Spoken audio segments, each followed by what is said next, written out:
Good evening to everyone.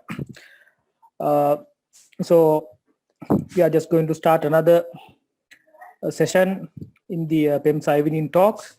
So we have been actually delighted to see that recently we have increased the number of the participants, as mainly as per your request. There have been a lot of requests to increase the number of participants, the capacity, and actually with the help of Cicera from the e-library, we have been able to do that. So and we have been delighted to see that it has been you all have been using that to the maximum effect.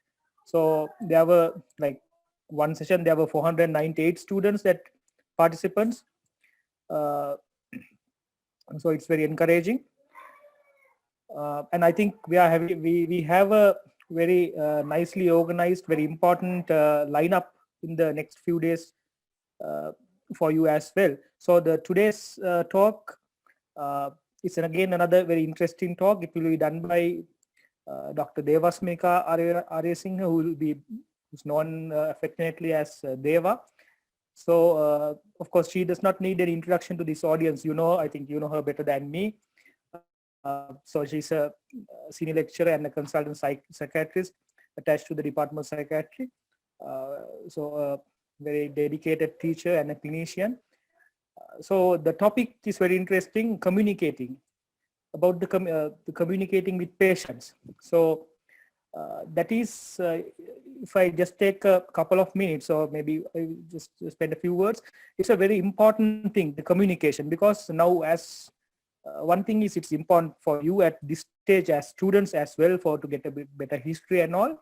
But beyond that, when you practice as professionals, as doctors, in the hospitals or in the community at whatever place, or even when you work with your colleagues, in all capacities. So the communication is very important thing. So now today they are going to talk about communicating with patients, which is very important, because now mostly in the hospitals we think that we do our job, we treat the patient and we forget about the communication, but that is not the case. The communication is again another important, or maybe one of the most important components in our patient care, that you will understand, and also we have to be conscious about that. We have to make sure that we communicate effectively with the patients, and the patients expect that, and we are there to do that as well. So we can't leave the communication part to others, to the nurses or to the other people, because then they get the patients get the wrong message, and not the message that we should communicate with the patients as doctors. So communication, it's a two-way process. You have to be a good that you have to talk and you have to listen as well. So I think Deva is going to talk about communicating, because she has a lot of interest in communication. So I hope that all of you make very good use of this lecture. This will be actually a lesson for not only for your exam, but for the rest of your life as well. So without taking much of her time, Deva, are you here? Yes. All right. Okay, so let me invite Deva to take over from here. Thank you. Thank you very much, Domindu, for that nice introduction. And I think you gave a nice preamble to my talk. This is the first time, good evening to everyone. And this is the first time actually I do a lecture on this topic. So I have prepared several articles also on this topic, the area. And so we'll see what I can do today. Yeah. Right. Communication with patients and their relations. As my friend and colleague correctly mentioned, it's a very important area, and sometimes I wonder whether we have neglected this aspect in our patient care as well. We think, as he correctly mentioned, we do our job by maybe prescribing or doing a surgery or something on the patient, and that's it. So we have done our job. But is that just it? So we'll see.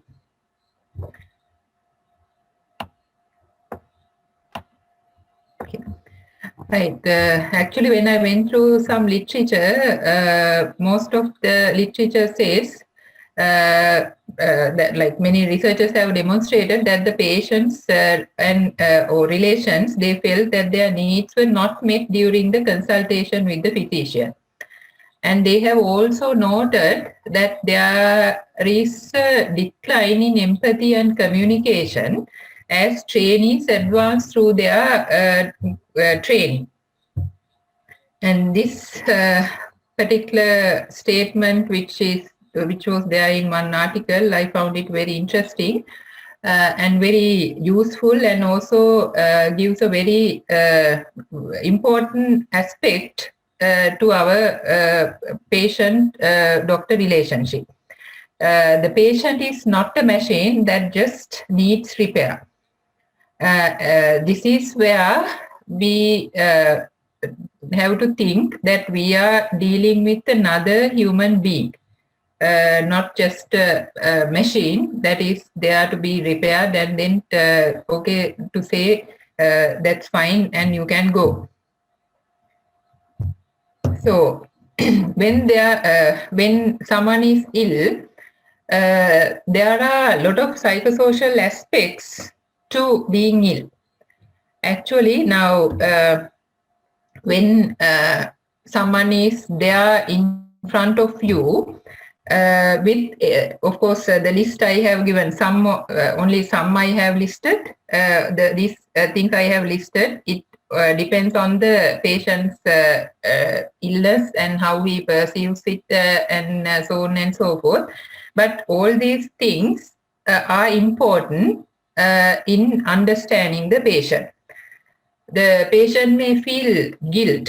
Okay, maybe that okay, we'll think a 45-year-old patient now has presented with, we'll say, to have diagnosed with some malignancy.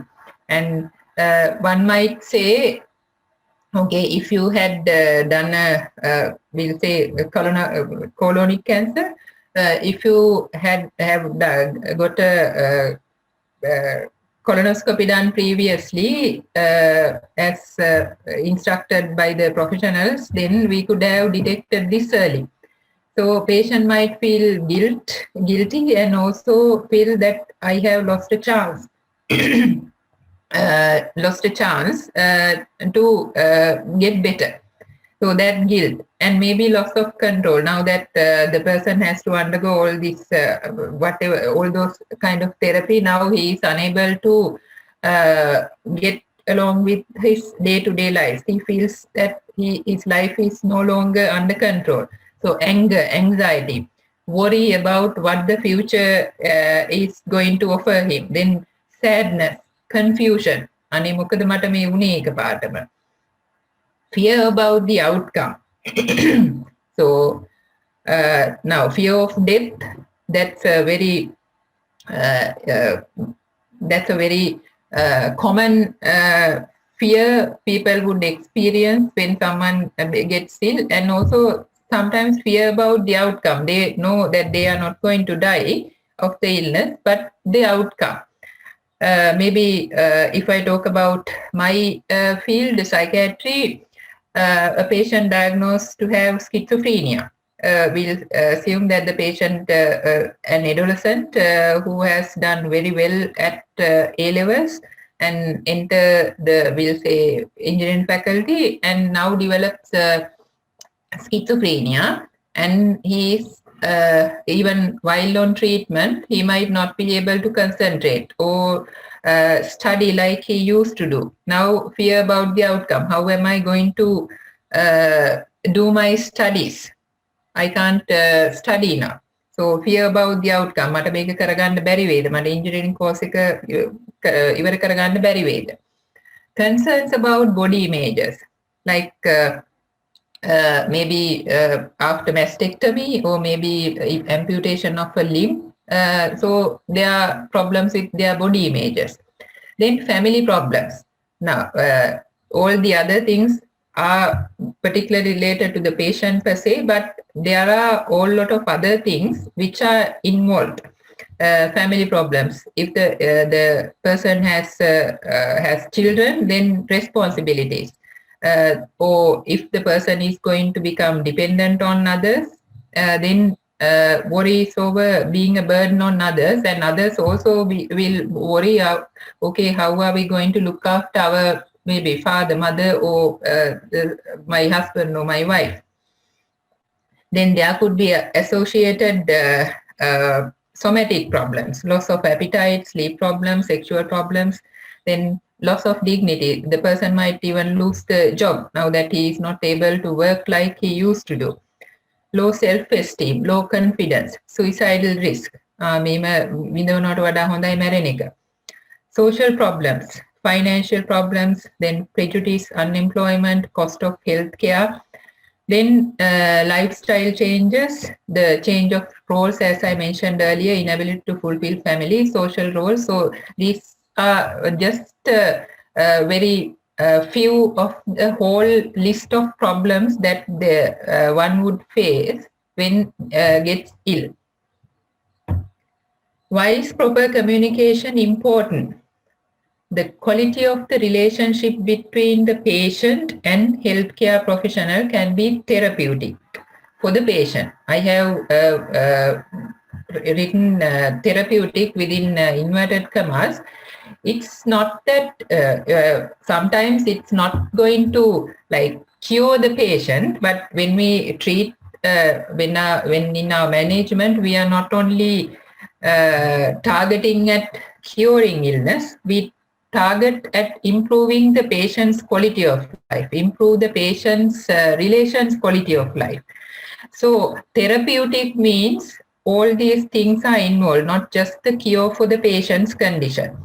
So they have documented improved health outcomes for patients when there is good communication between the patient and the healthcare professionals.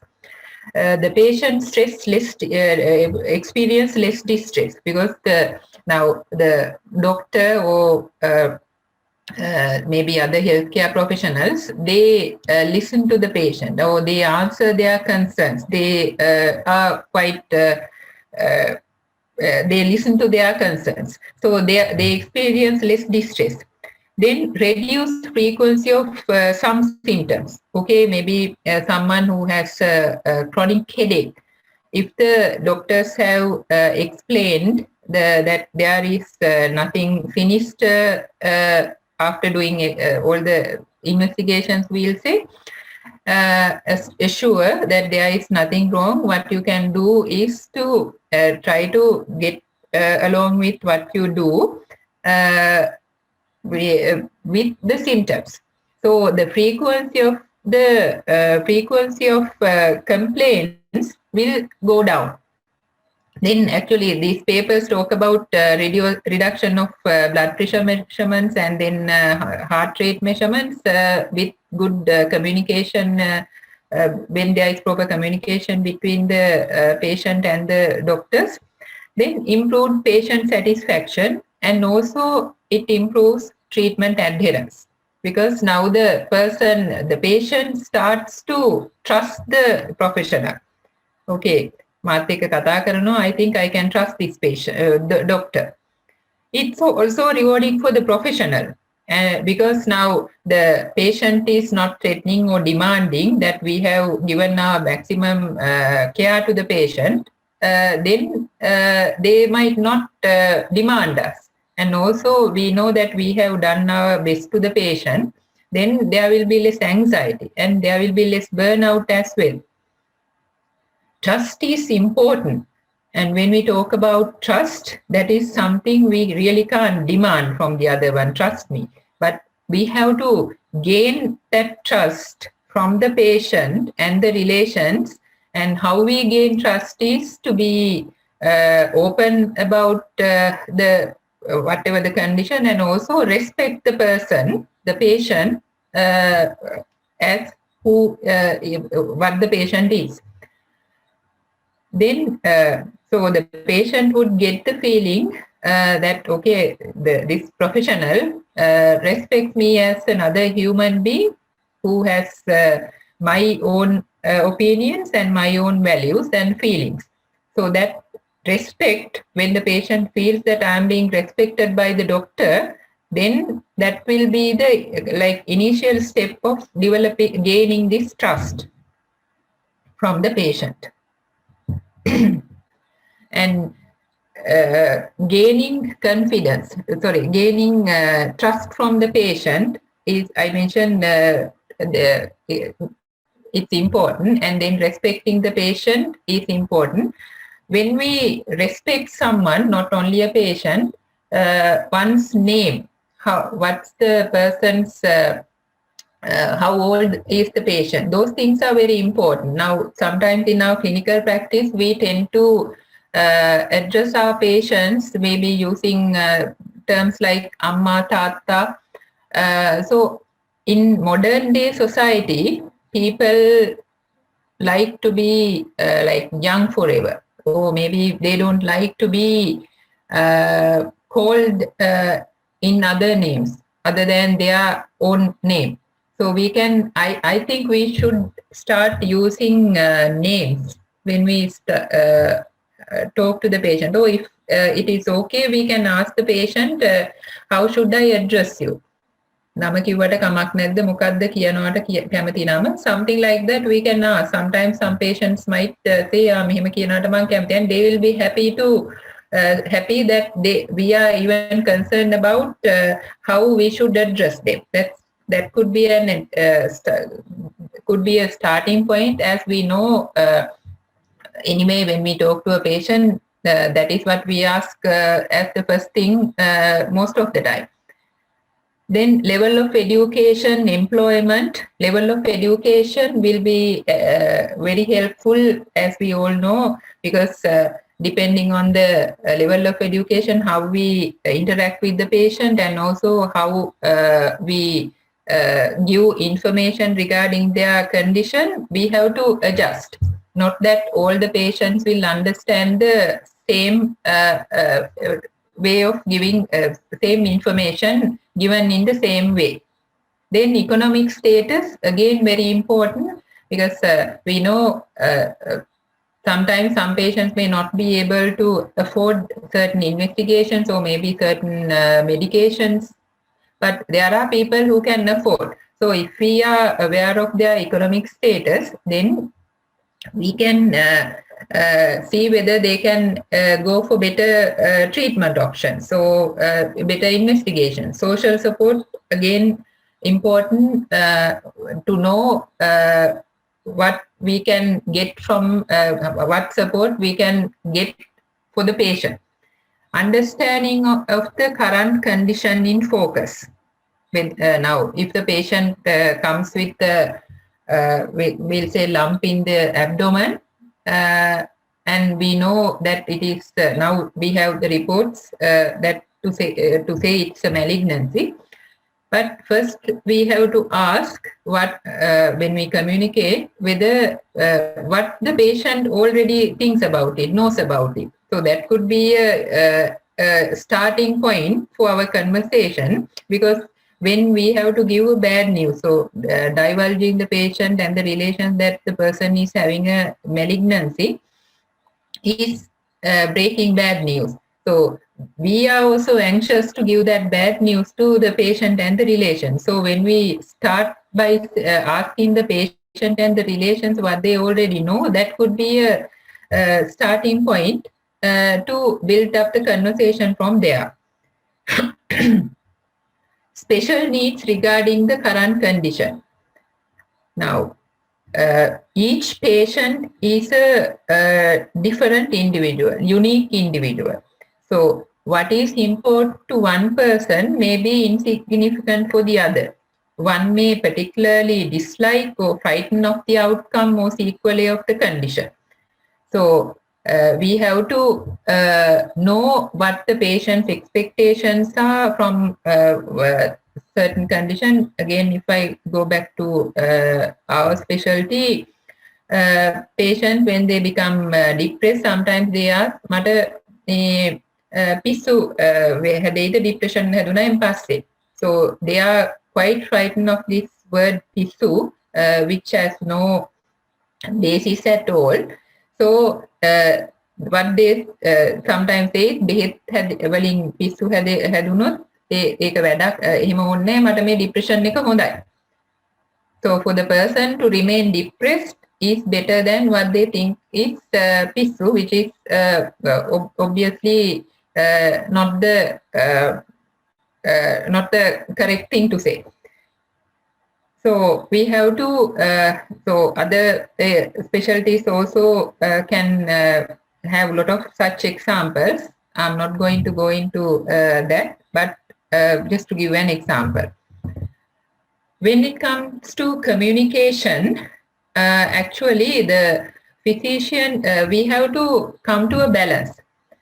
Now, as physicians, clinicians, our focus is to obviously give the best to the patient, and also try to explain the patient about the illness and the treatment.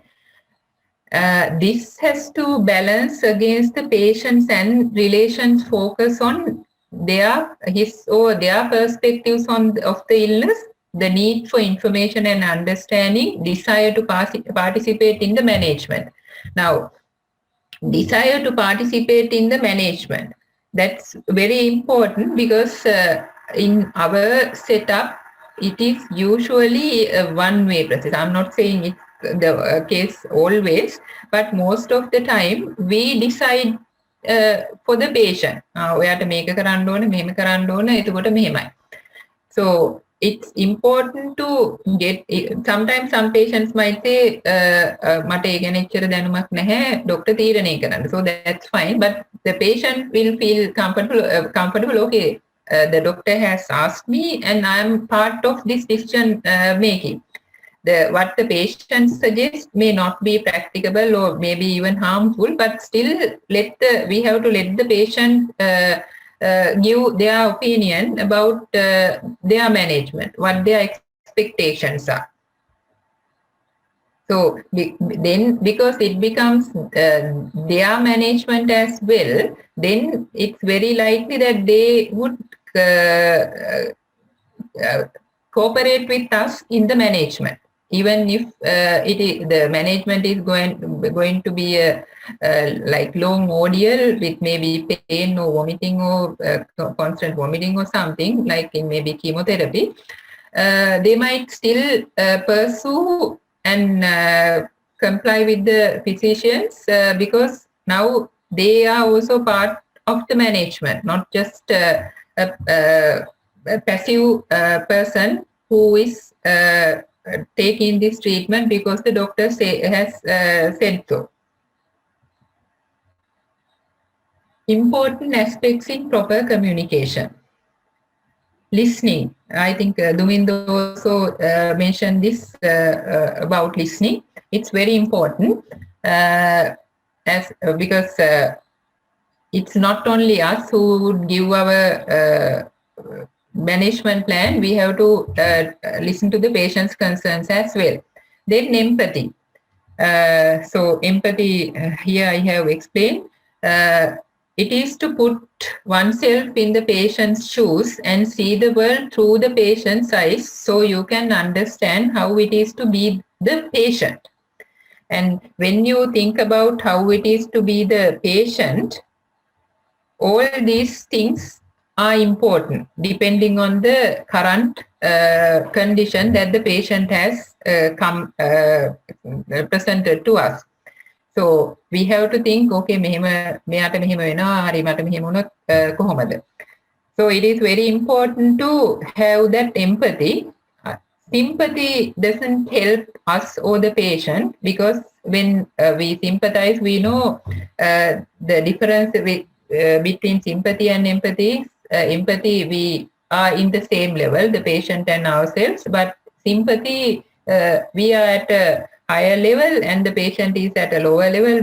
It's like අනේපාව යට පිළිකාවක් නේ කිව්වහම as if යාට පිළිකාවක් මට නම් නැහැ. ඒ වගේ, so something like that.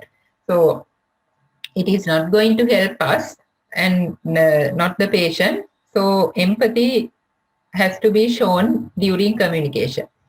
Then verbal communication, there are things that we have to be aware of. The tone of our voice.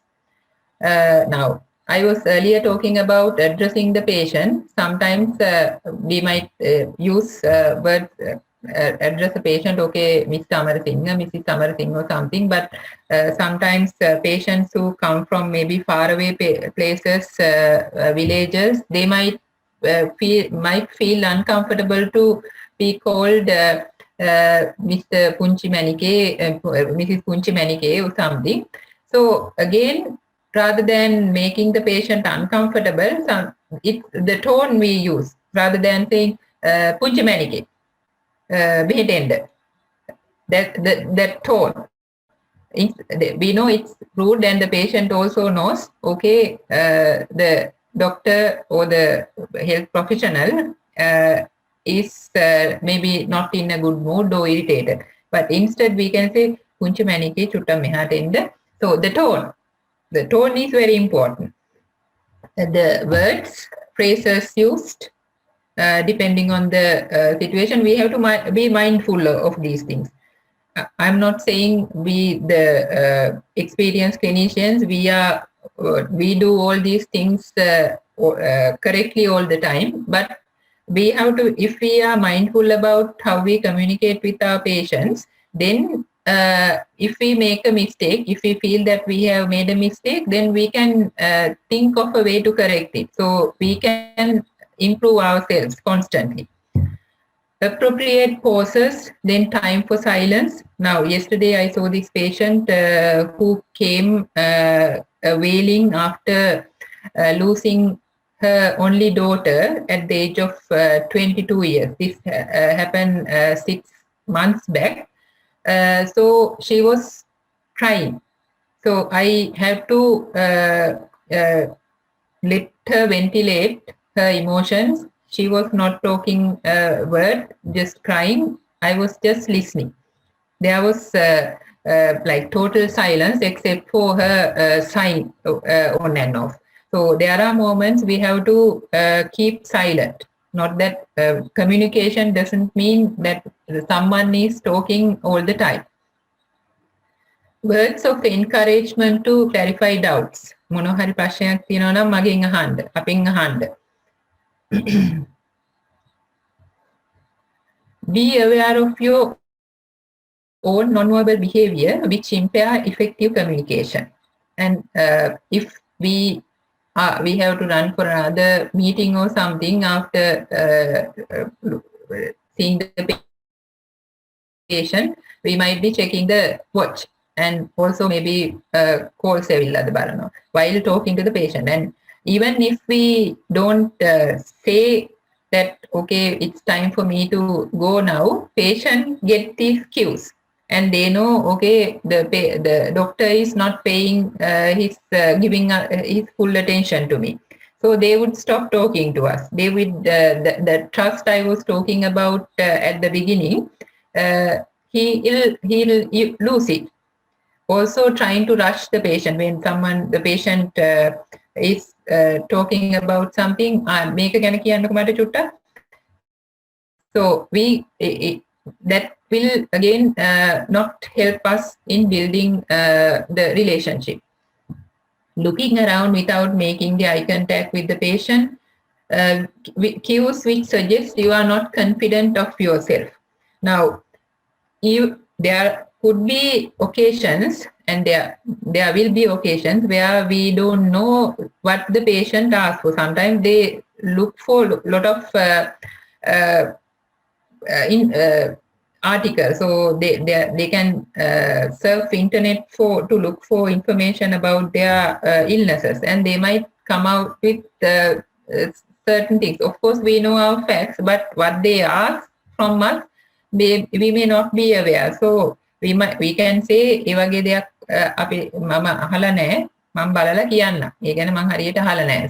So and about the confidence, now there is when we work in a team, HO, nurses, and then registrar, senior registrar, consultant, we have a team, maybe social workers.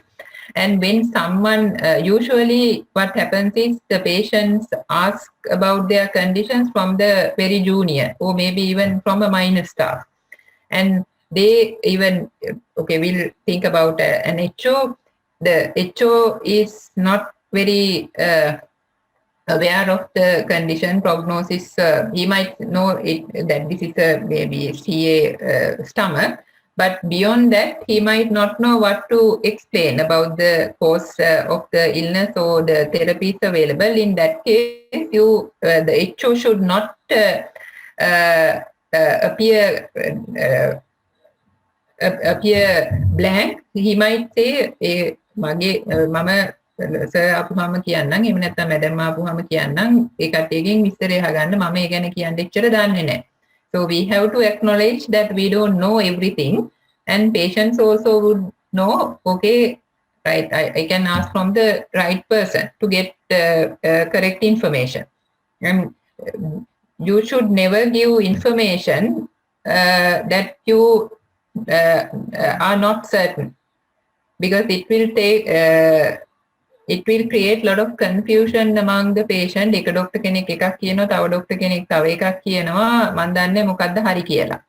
Because for the patient, for most of the patients, they are lay person.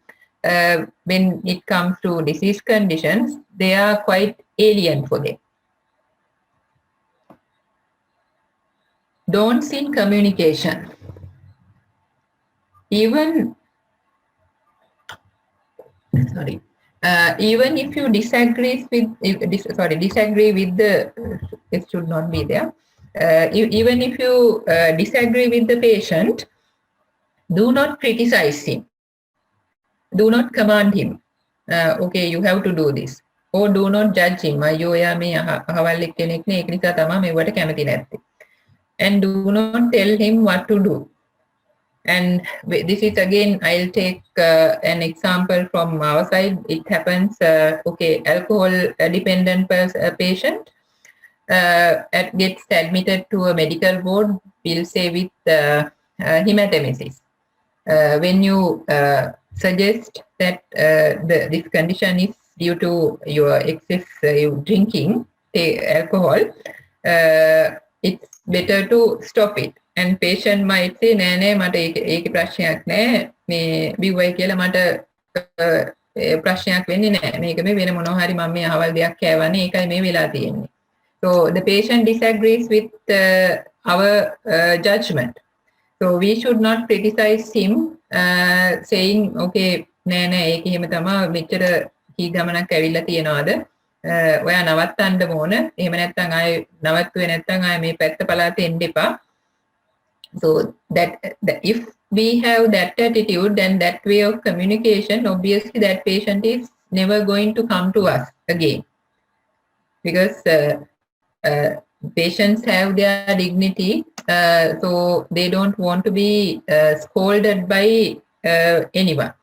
So what we can do is, even if the patient is patient doesn't agree with us, what we can do is මේ කමක් නැහැ, මේ ටික මම ඔයාලට කියන්නම්, මේ අරක්කු බොනකොට මේ දේවල් ටික වෙනවා, පොඩ්ඩක් ඔයා ගිහිල්ලා චුට්ටක් තව හිතලා බලන්නකො මොනවද මේ ගැන වෙන්නේ, අපි ඕන වෙලාවක ඉන්නවා ඔයාට මේ උදව් කරන්න, ඕන වෙලාවක එන්න ක්ලිනික් එකට වාට්ටුවට එන්න අපිට පුළුවන් උදව් කරන්න.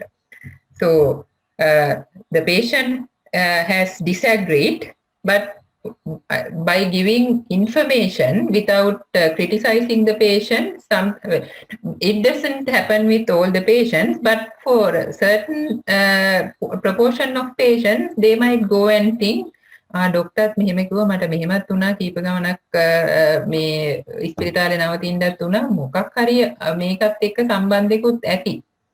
So we have created some discrepancy between his belief and his action, the real outcome. So that the first step of changing a person is to instill that doubt in that patient. මම මේ කරන එක හරිද? Then only he can take the next step towards change.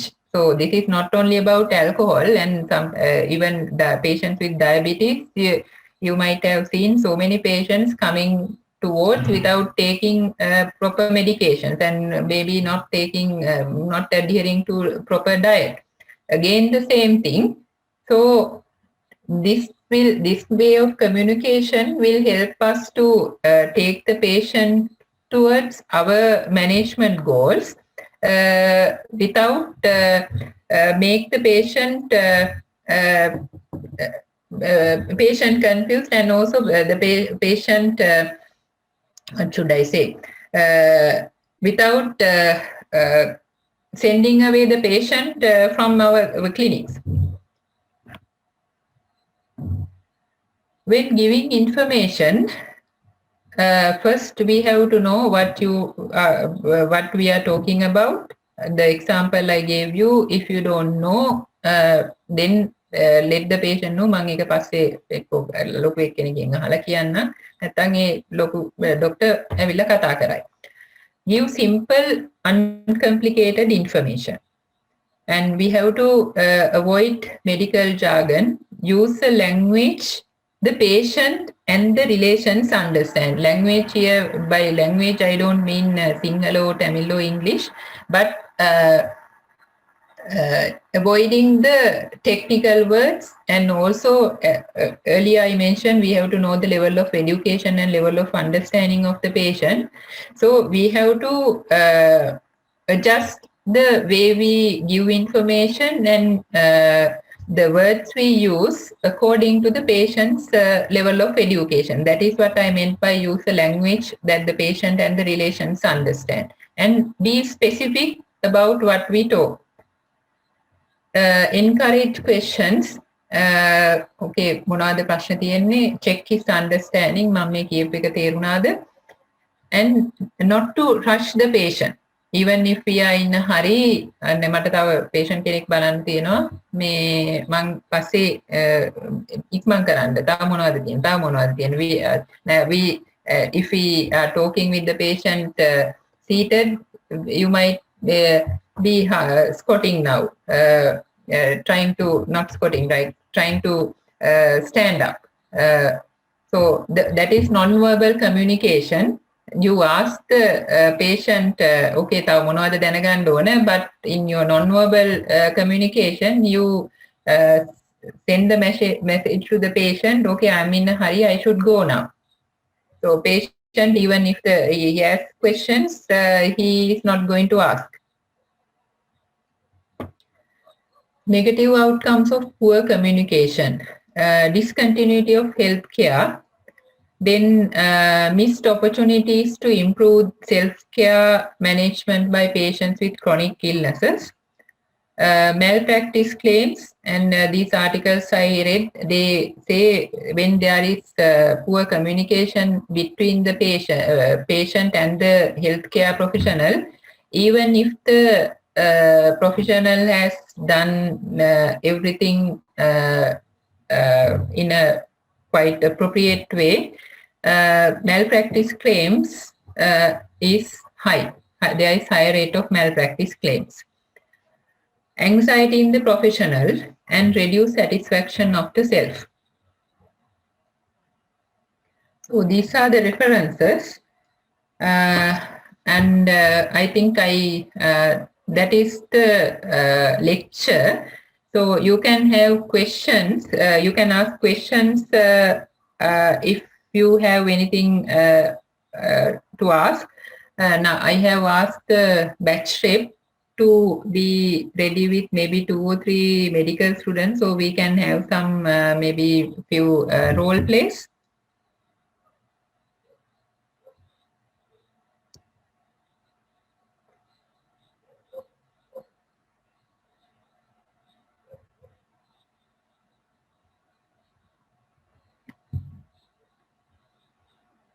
Hello.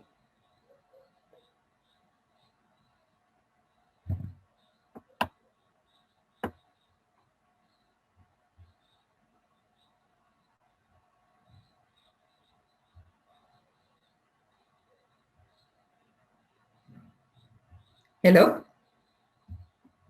Hello, madam. I am not the bachelor, madam, but I am the psychiatry monitor from the psychiatry group previously. Yes, madam. Bachelor is here, madam. Okay. Right. Okay. Yes, madam. 4 students are ready for the presentation. So before going to that, do you have any questions on this, the brief, like short lecture I did?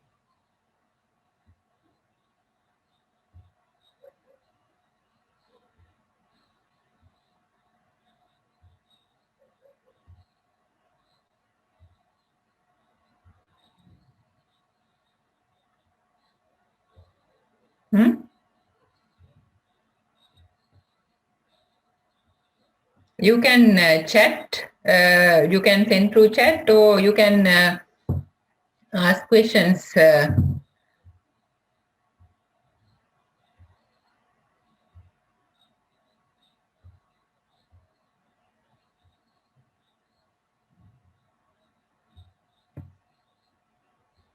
No questions? Okay, chat. Is it always necessary to break bad news to the patient? Madam, can you explain more on breaking bad news? Actually, breaking bad news itself is a separate lecture. So, because I think all the students here, you have had lectures on breaking bad news in your third year, no?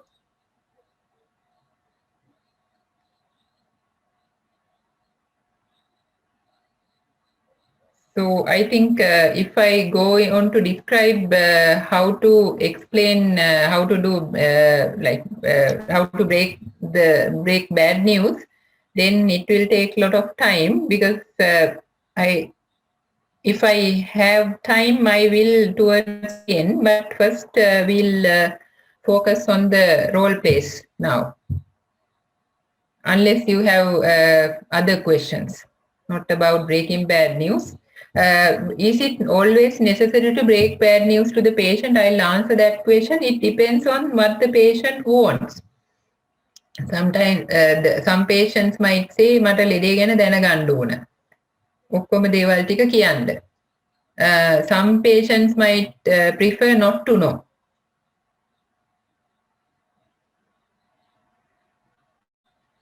Are we bound legally to give information about disease condition to patient and patient's relatives?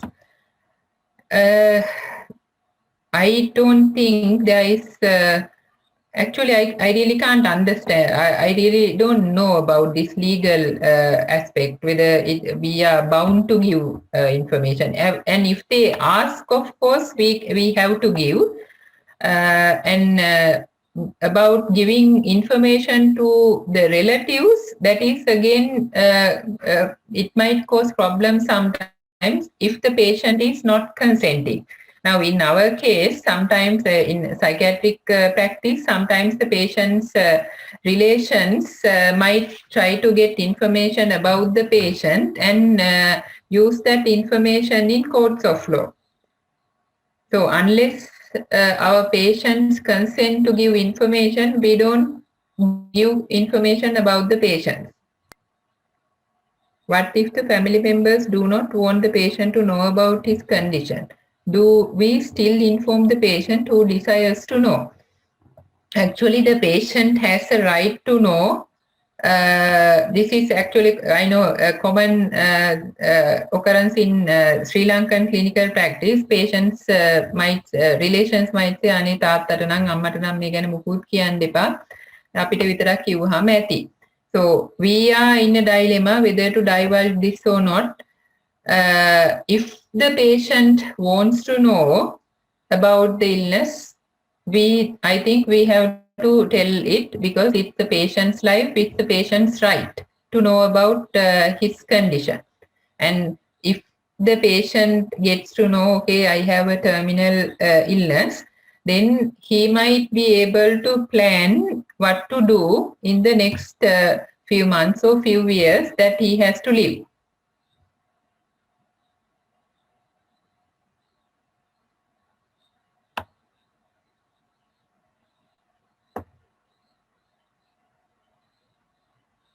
is it okay not to tell the truth if that doesn't make any better outcome or difference in management to the patient? Actually, that's not a good practice.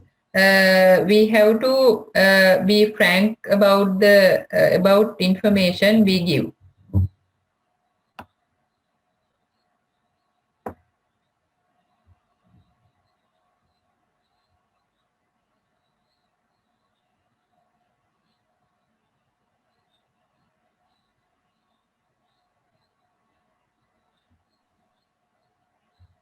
Madam, can I ask a question? Yeah, go ahead. Madam, nowadays patients are very much aware about their diseases, especially in psychiatric illnesses, and they are aware about the drugs and their side effects, and they persistently refuse to take drugs. And because they are reading different sources in the internet and things. And so how can we handle such a situation when they are persistently refusing to take the treatment? Actually, now, are you talking about psychiatric patients in particular, or all patients? Especially the psychiatric patients, because the drugs have much side effects inside. Now, not only psychiatric medications have side effects, other medications also do have a lot of side effects. Like chemotherapeutic agents, they carry a lot of side effects. But to answer to your question, now in other instances, now we talk about something called insight, which is the understanding that the patient has some illness. In other specialties, in other when patients when people become ill, they have the capacity to understand what the illness is, and also what happens if they don't take treatment. But in our setup, what happens is not that all the patients lack insight, but most patients with psychotic symptoms, they don't have insight. So, and they can be a risk for themselves and also to the others. So when that happens, as clinicians, we will have to decide that the patient has to take treatment even if the patient doesn't want to. Of course, we have to make sure that we give the medication with least side effects. So we have to make sure that, but those patients have to take treatment even if they don't agree to take treatment. Now that is why in psychiatry there is something called Mental Health Act, which is a law where it says if a person is unable to decide for himself or herself, then the treating team can give medications against the patient's will, and the patients are also bound by law to adhere with the recommendations of the treatment treating team. Did I answer your question? Yes, madam. During the previous psychiatry appointment, I have encountered with several patients with such situations, but they have good insight about their illness and they are well educated. But by reading different sources, they are persistently refusing. So, but they are having insight. So in such situations also, can we even prescribe the drugs? No, if the patient has insight and the patient is aware what happens if he doesn't take treatment, then we really can't, because anyway we can't make them take the medications also. And again, if the patient has the risk of suicide or risk of self-neglect, so that it can lead to death. Again, Mental Health Act has the provision for that, where I'm not sure about the Sri Lankan Mental Health Act because it is yet to come out. We have prepared it. I can't remember what it exactly is, but I'll tell you about the Australian one. So if the patient who has who knows that he has an illness, refuses to take treatment, then what their Mental Health Act dictates that the person and the treatment team is present in what we call as a mental health tribunal. So there will be 3 independent people there, one psychiatrist, one from carer advocate group, and a patient, well patient. So once we give each side story, the clinical team present their case, why the person needs treatment, and the patient would say why he doesn't want treatment. So considering this information, they decide whether the person has to take treatment or not. So there have been, when I was working in Australia, there were occasions where the decisions made by the local clinical team was overturned, and then the patient, okay, it's okay, you don't have to take treatment.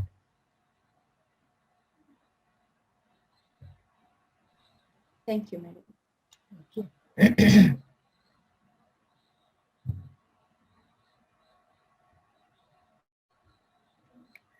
Right, then shall we go to the role plays then?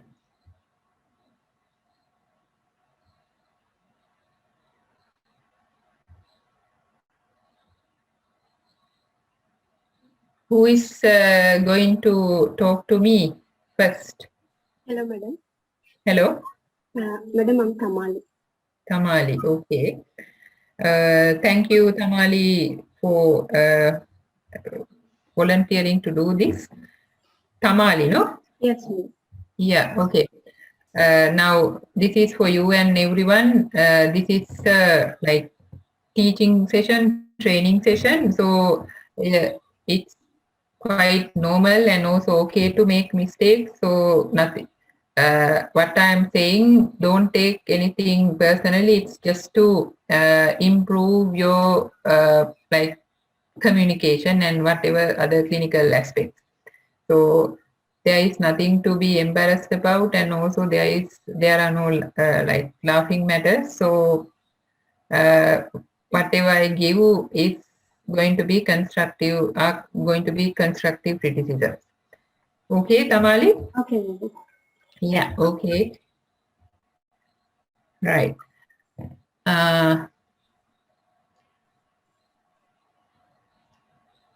I think about myself as a patient with diabetes and also quite obese.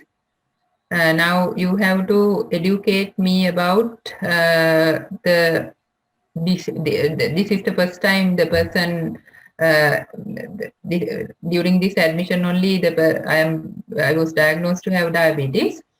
So educate me about diabetes and then how to reduce my weight. Technical aspects, of course, I know some aspects. So, but yeah, I'm mainly focusing on the communication aspects.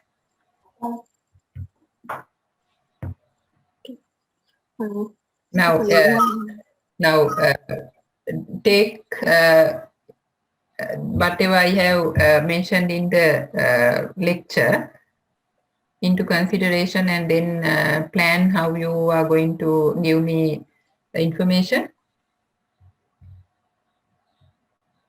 Okay.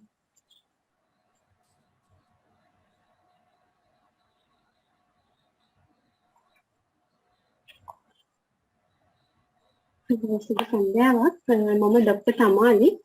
ඔබතුමීගේ නම මොකද්ද? මම පුංචි මැණිකේ. පුංචි මැණිකේ. පුංචි මැණිකේ වයස කීයද? 40යි. පුංචි මැණිකේ කොහෙන්ද ආවේ? මම අවිස්සාවේ ඉන්නේ. ගොඩක් දුරින් ඉඳන් ඇවිල්ලා තියෙන්නේ නේද? ඔව්. කාත් එක්කද ආවේ? මං දැන් වාට්ටුවේ නවත්තලා නම් දවස් 4-5ක් වෙනවා ડોක්ටර් මේ නවත්තලා දවස් ගාණක් වෙනවා ડોක්ටර් නෝනා මේ මහත්තයා තමයි ඇවිල්ලා නැවැත්තුවේ. ඔබතුමී කොච්චර දුරට ඉගෙනගෙන තියෙනවද? මට ඉස්කෝලේ නම් ගොඩක් යන්න බැරි වුණා ડોක්ටර් නෝනා මම 2 පන්තියට තමයි ගියේ. රස්සාවක් මොකද්ද කරේ ඒකට? හම්බෙන වැඩක් කරනවා සමහර වෙලාවට ගෙවල් වලට ගිහිල්ලා වැඩ කරනවා ඒක තමයි ගොඩක් වෙලාවට කරන්නේ. එතකොට දරුවෝ ඉන්නවද? දෙන්නෙක් ඉන්නවද නෝනා? එයාලගේ වයස කොහොමද? එක්කෙනෙකුට 12යි අනිත් එක්කෙනාට 8යි. ඉතින්මනික දැන් මොනවා වෙලාද ආවේ මෙහෙට? මම අර ගෙදර වැඩ කර ඉන්නකොට ගෙදර කියන්නේ ළඟ ගෙදර එදා මට වැඩට එන්න කියලා තිබුණා. එහෙ ගිහිල්ලා වැඩ කරනකොට මේ ඒ ගෙදර නෝනා කිව්වේ මට කලන්තේ දාලා වැටිලා හිටියා කියලා. ඊට පස්සේ මේ තමයි ඉස්පිරිතාලෙට ගෙනල්ලා තියෙන්නේ. ඉස්පිරිතාලෙට ආවයින් පස්සේ තමයි මම දන්නේ. ඉතින් ඒක කලින් මොකද වෙලා නැද්ද? අනේ නෑ නෝනා මේ පළවෙනි පාර තමයි මට හරි බය හිතුණා. පුංචි මන්ට මොනවද දැනුන්නේ නැද්ද ඒ වෙලාවේ? මට මතක නෑ මම මොනවද කර හිටියේ කියලා. කුස්සියේ තමයි මාව වැටිලා ඉඳලා තියෙන්නේ. ඊට කලින් එක්කද බෙහෙත් අරගෙනත් නැද්ද මොනවටවත්? නෑ නෝනා කිසි ලෙඩක් මට තිබ්බේ නෑ. දැන් මොකද තියෙන ලෙඩේ කියලා මේ පුංචි මන්ට දන්නවද? මට ඇහුණා මගේ සීනි වැඩි වගේ කතාවක් නම් කියනවා අනේ අපේ හත්මුතු පරම්පරාවේවත් කාටවත් සීනි අමාරුව නම් තිබිලා නෑ නෝනා. ඒක තමයි. ඒක එන්න පුළුවන් ඉතින්. දැන් බෙහෙත් ගත්තත් මේ දවස් පහේ? ඔව් බෙහෙත් වර්ග නම් කීපයක්ම දුන්නා.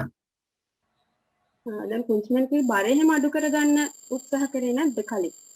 මගේ බර වැඩිද නෝනා? බර ටිකක් වැඩි වගේ අපි ඉතින් අපේ මේ පරම්පරාවේ ඔක්කොම මේ ගානනේ නෝනා. ඉතින් කාටවත් දියවැඩිය අමාරුවක් හිම තිබිලා නැහැ. ඔක්කොම මේ වයසට යනකම්මත් හිටියා. ඉතින් කාටවත් එහෙම සීනි වැඩි වෙලා කියලා මං අහලවත් නැහැ. මට හිතෙන්නේ මං බරත් වැඩි කියලා නා.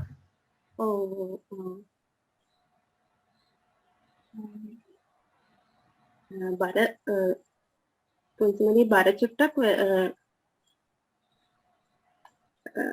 පවුල හැමෝම ඔය වගේද? ඔව් ඉතින් මට අක්කෙකුත් ඉන්නවා මල්ලියෙකුත් ඉන්නවා ඒ කට්ටියත් ඉතින් මගේ වගේ ගාන තමයි ඉතින් අමයි තාත්තයිත් මේ වගේ තමයි හිටියේ. එතකොට ගෙදර කෑම හැම කොහොමද මේ මොනවද වැඩිපුර කන්නේ? බත් තමයි වේල් 3ටම කන්නේ නෝනා. එතකොට දැන් පුංචි මන්ට මොකක් ප්‍රශ්න හිමි තියෙනවද මගෙන් අහන්න? දැන් ඉතින් මට මේ ලෙඩේට මේ ඉතින් බෙහෙත් කොහොමද ගන්න ඕනද දිගට මම නම් හිතුවේ ගෙදර ගිහිල්ලා මේ අර මේ ඔය මාව බලන් ආපු එක්කෙනෙක් කිව්වා මොනවද මට ඒ කියපු මේ ಜಾති බෙහෙත් ಜಾතියේ නම මතක නැහැ ඒව තම්බලා බිව්වහම ඔය බෙහෙත් ඕනේ මේ ඒව බිව්වහම හරියනවා කියලා මාත් හිතාගෙන ඉන්නේ මේ ගෙදර ගියාපුවාම ඒව තම්බලා බොනවා කියලා තමයි එයාගෙන් බෙහෙතේ නම අහගෙන. මෙහෙමයි පුංචි මන්ට දැන් ඔය දියවැඩියා කියන රෝගයට ගොඩාක් හොඳ බෙහෙත් තියෙනවා. හොඳද? ඒ නිසා දැන් අපි දෙන බෙහෙත් වලින් ඔයාලට මේක පාලනය කරගන්න පුළුවන්. සහ මේකට ඔයාගෙනත් මේ දායකත්වයක් ඕනේ වෙනවා. මෙහෙමයි දැන් ඔය සීනි වැඩි වුණාම ඉතින් ඒක එච්චර ප්‍රශ්නයක්ද නෝනා? සීනි වැඩි වුණාම එන්න දීර්ඝ කාලීනව ඔයාට මොනවා හරි ටිකක් කල් ගියාම සංකෝලතා ඇති වෙන්න පුළුවන්. ඒ නිසා අපි දැන් මේ බෙහෙත් ගත්තාම හරියට මොනවද ඇති වෙන්න පුළුවන් කිවෙන උන?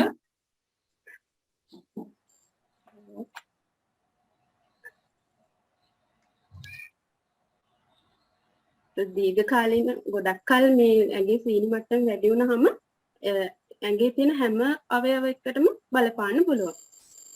හරිද? තේරුණාද? ඒ කිවෙන උන බලපාය මට තේරුන්නේ දැන් ඇඟේ තියෙනවනේ ගොඩක් අවයව වකුගඩු වලට කොට ඇස් වලට එහෙම බලපාලා ඔයාට ඉස්සරහට ඇස් පෙනීමේ දුර්වලතා එන්න පුළුවන්. කකුල් වල තුවාල එන්න දැන් පුංචි වැඩ කරනවා හැම කියලා කිව්වනේ. කකුලේ පුංචි තුවාලයක් එහෙම આવොත් ඒ කොට දැනෙන්නේ නැත්නම් ගිහිල්ලා ගොඩාක් ලොකුනම තමයි බෙහෙත් ගන්න එන්නේ. ඉතින් ඒක අපිට අවම කරගන්න පුළුවන් මේ දිගටම මේ විදිහට හරියට බෙහෙත් ගත්තොත්. තේරුණාද? ඉතින් බෙහෙත් ගන්න එක හරි කරදරයි නෝන. මොකද්ද කරදරේ? බෙහෙත් ගන්න දෙන්න කරදරයිද? ඔව් ඉතින් එන්නත් කරදරයි අනිත් එක ඉතින් දැන් මේ මෙහි ඉන්නකොට නම් මිති නෝනලා බල වේල් තුනක් බෙහෙත් දුන්නා. ඉතින් මට වැඩ කරන ගමන් ඌව කරන්න වෙයිද දන්නේ ඊට වඩා ලේසියින් ඉතින් අර එකපාරක් දවසකට අරක තම්බලා බොන එක උදේට බීලා ආපුවාම ඊට පස්සේ ආයේ ගෙදර ගිහිල්ලා ඊළඟ දවසේ බොනකන් එතකොට හරියනේ. පුංචි මණිකට ඇති වෙන බෙහෙත් දුන්නොත් ඒ කියන්නේ ළඟ ස්පිරිතාලයකට ගිහිල්ලා ගන්න පුළුවන්ද? ඔව් ඉතින් ඉස්තාවියලේ නම් ඉස්පිරිතාලයක් තියෙනවා. එහෙනම් අපි එහෙට ගිහින් ගමුද? එහෙමනම් ඉතින් මට චුට්ටක් පහසුයි. ඔව් අපිට එහෙම මේ ලියලා දෙන්න පුළුවන්. ඒ ළඟම ස්පිරිතාලෙන් ගිහින් ගන්න විදිහට. එතකොට බෙහෙත් බොන්න ඕනේ හරියට. පුංචි මණික වැඩ නම් කරනවනේ මේ නේද මහන්සි වෙලා. ඔව් ඉතින් ඔය උයන පියන දේවල්, ගෙවල් අතු ගන්න දේවල් වගේ ඒවා තමයි මට කරන්න තියෙන්නේ. ඒ වැඩ විකටම කරගෙන බෙහෙත් දීගෙන හිතනවා ඔය ලෙඩේ පාලනය කරගෙන අපිට යන්න පුළුවන් ඉස්සරහට සාමාන්‍ය විදිහට. ඉතින් මට එහෙම දිගටම බෙහෙත් බොන්න කියලා දුන්නා කියන්නේ. අපි සීනි මට්ටම බල බෙහෙත් වෙනස් කරන්න පුළුවන්. මට මේ ලෙඩේට ජීවිත කාලෙම බෙහෙත් බොන්න වෙයිද නෝනා? පුංචි මණිකගේ මේ ගැන මේ පාලනය කරන්න අපිට උදව් කරනවා නම් එහෙම දිගටම බෙහෙත් ගන්න අවශ්‍යතාවයක් වෙන්නේ නැහැ. ඒ කියන්නේ කොච්චර කාලයක් බෙහෙත් ගන්න කියලාද නෝනා කියන්නේ? එහෙම හරියටම කියන්න බෑ. මොකද මේ ලෙඩේ පාලනය වෙන විදිහ අනුව තමයි අපිට බෙහෙත් දිගටම කරගෙන යනවද නවත්තනවද වැඩි කරනවද අඩු කරනවද කියලා තීරණය කරන්න පුළුවන්. තේරුණාද? හරි. හරි. එහෙනම් අපි මේ විදිහට දිගටම කරගෙන යමු නේද? මට එතකොට මේ ළඟ ඉස්පිරිතාලෙන් බෙහෙත් ගන්න පුළුවන් දිගටම නේද? ඔව් ළඟ ඉස්පිරිතාලයට අපි හදලා දෙන්නම්. Okay, thanks Tamali. Right, others can comment.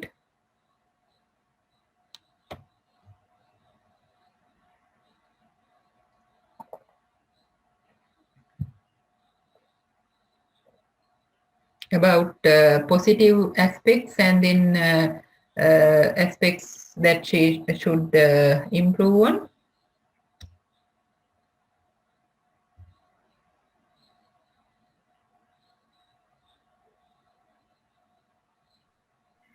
Madam, Mm-hmm. it's my opinion about her communication, and she was very gentle in the conversation, and she was very non-judgmental. Mm-hmm. But I feel she better if she told more about how the patient should engage in exercise and how the patient should change dietary habits. I think that will be more beneficial. Mm-hmm. Okay. Okay, thanks. Who else has other comments?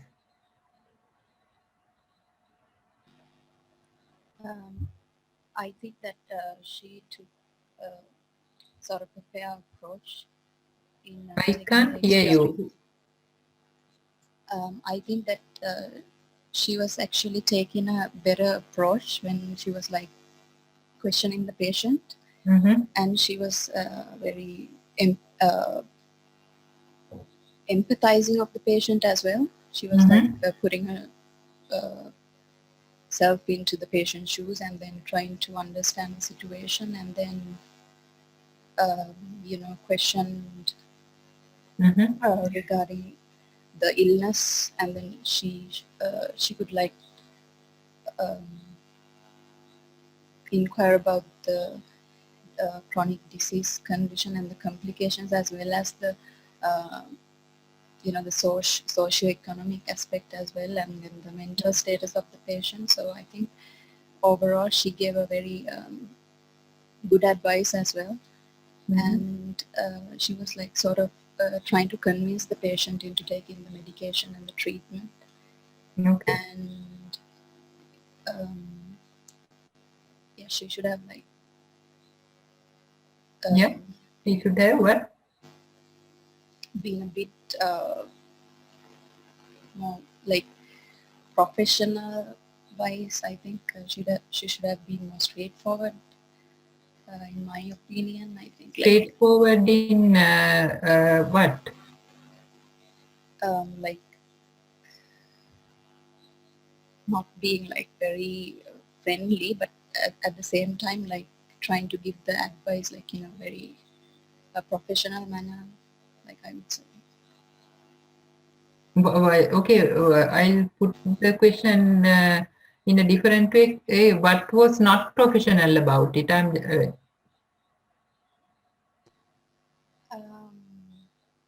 mean, like when she was like trying to question the doctor, like she could have taken a different approach and then like being very, Okay, if you can give the way you suggest as an example. It's okay. Yeah, give your opinion. If it was you, how would you have proceeded?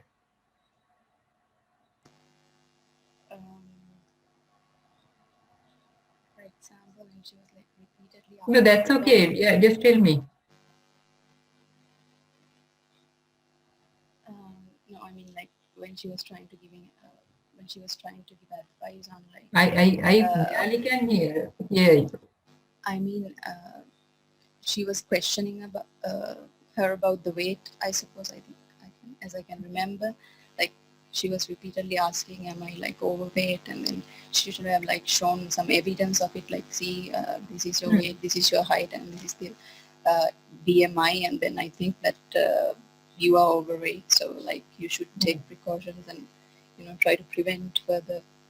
The consequences and then complications that could like give rise due to now this patient, this one is educated only up to grade 2, so she might not understand what BMI is and all, but that is why I said we have to like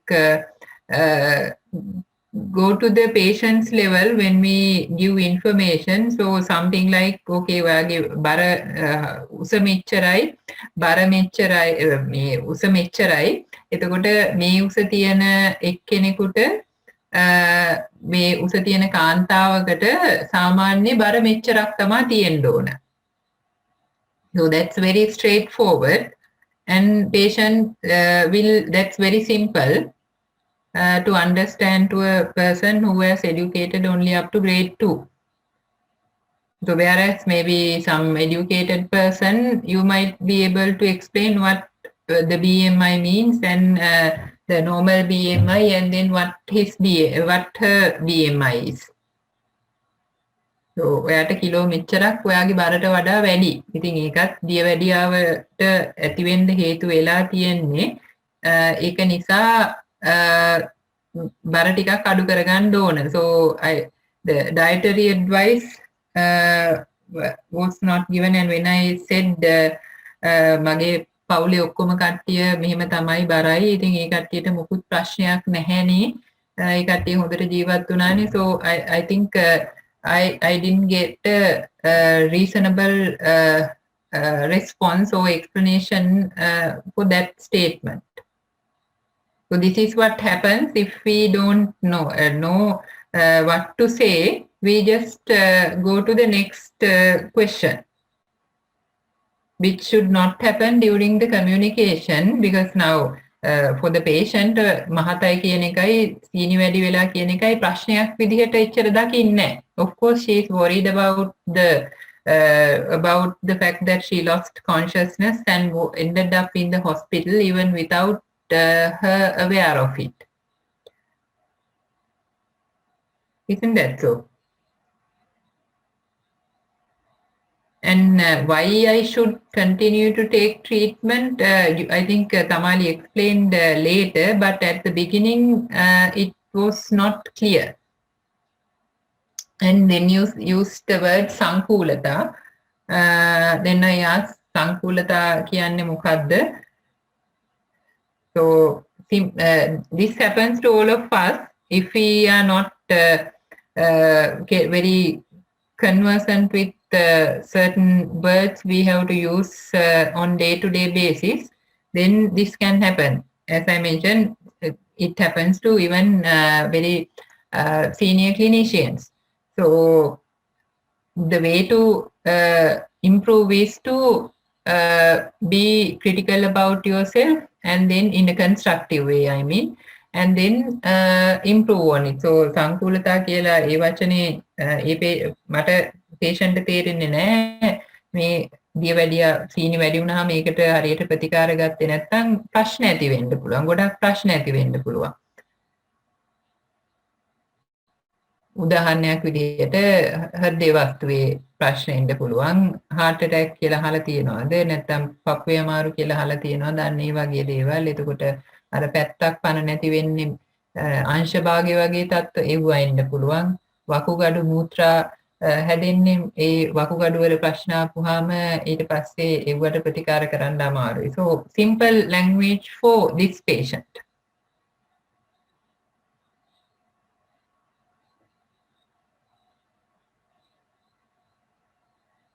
So when I told you මගේ පවුලේ ඔක්කොම කට්ටිය බරයි, එයාලට කාටවත් ප්‍රශ්නයක් නැහැ, ඉතින් මේක මම මහතද කියලා අපුවම, so what are the ways, this is not only for Tamali, anyone can answer, what are the, like, there is no one way to express what you want to express, but what are the ways you can address that patient's belief or concern?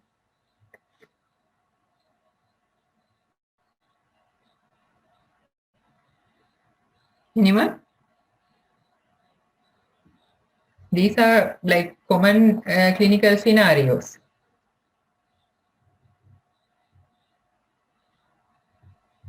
Say that the patient is not alone in having that problem, and that it happens to many people.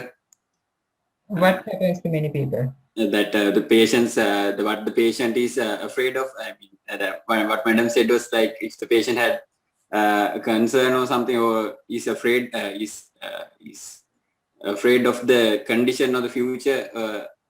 How to approach it, right? What I asked was when she said barai wage bara වැඩි bara අඩු කරගන්න ඕන, then I said මම මගේ පවුලේ ඔක්කොම කට්ටිය මේ වගේ තමා, මේ ඉතින් ඒ කට්ටිය මහතයි කියලා මට හිතෙන්නේ නැහැ, ඒ කට්ටියට ප්‍රශ්නිකුත් නැහැ, අවුරුදු මේ හොඳට වයසට යනකම් හිටියා. So obviously the patient is misinformed and has a erroneous belief. So how are you going to explain it to the patient? Madam, what I wanted to tell the patient was that everyone's body is not the same, not acting in the same way. The physiology is different. Mm-hmm. So even though others are also of the like obese and not getting any illness, yourself can get it like that. Yeah, somebody has written, send this in the chat. ලෙඩ වුණාම කෙට්ටු වෙනවා, so she may be thinking obese ones are so healthy. Yeah, that's very interesting actually. Yeah, usually not in the urban culture, but in villages, when they see a person who is maybe lean or thin, they will say කැහැටුයි. මොනවා හරි ලෙඩක් හැදිලා වෙන්න ඇති. ඒක තමයි ඔය විදිහට ඉන්නේ. So for them being obese or maybe පිරිලා ඉන්නවා කියන එක, that is what the word they use, that is the word they usually use, පිරිලා ඉන්නවා කියන එක healthy. So now this person may be coming from that background and think, okay, මෙහෙම ඉන්න එකේ ප්‍රශ්නයක් නැහැනේ, ඇයි මේ ડોක්ටර් මට කියන්නේ බර අඩු කරගන්න කියලා. So when a person gives his opinion about a certain thing, what we can ask is, ඔයාට එහෙම හිතෙන්නේ ඇයි? ඒ කට්ටිය හරි දැන් of course the patient here said එයාලට මොනවාක්වත් ප්‍රශ්නයක් නැහැ කියලා. Sometimes some patients might say we'll say ECT. ECT වලින් වලට මම කැමති නැහැ. ඒක නැතුව වෙන දෙයක් කරමු. And ඔයාට එහෙම කැමති නැත්තේ ඇයි කියලා අහුවාම they might say නෑ අර එහා ගෙදර එක්කෙනාට ECT දීලා තිබුණට වඩා ලෙඩේ වැඩි වෙලා. So things like that. So why the patient says something in certain instances we'll have to ask එහෙම හිතෙන්නේ ඔයාට මොනවා නිසාද? So here in this case of the why I think is that obesity is normal. I'm not saying I don't think the patient doesn't think she is obese. So මගේ බර ප්‍රශ්නයක් නෑ, අනිත් කට්ටිය ඔක්කොමත් මෙහෙමයි. And as this the student has sent through the chat, I might the patient may be thinking මෙහෙම වුණාට මොකද මේ බර අඩු වුණාම කෙට්ටු වුණාම ඒකනේ ලෙඩ වෙන්නේ. ඒකට ලෙඩ පාටයිනේ.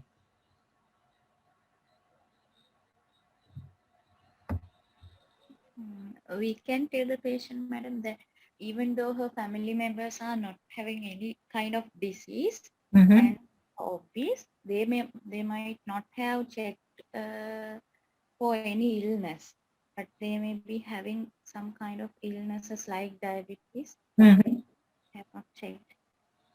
Yeah, that's right. So here I get the same answer. I have got the same answer from through chat also. Yes, that is one thing. සමහර වෙලාවට එයාලා check කරලා නැතුව ඇති. check කරලා තිබිලා නැත්තම් ඒක ගොඩක් හොඳයි එයාලට එහෙම තිබ්බේ නැත්නම් හැබැයි දැන් ඔයාට මේ දියවැඩියාව සීනි වැඩි වෙලා තමයි එදා කලන්තේ හැදිලා වැටිලා තියෙන්නේ. ඔයා දැනන් හිටියෙත් නැහැ. සමහර වෙලාවට ඔය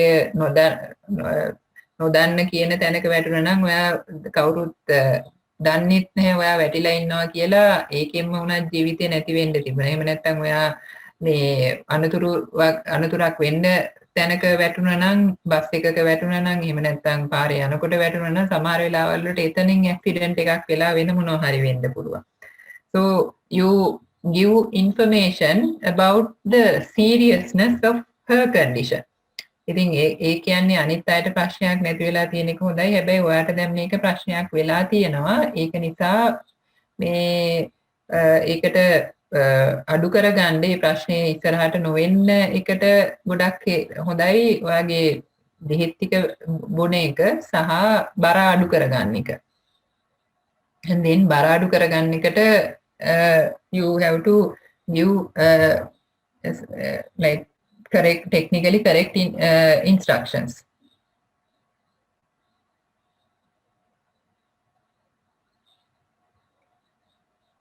Any suggestions? Is that okay?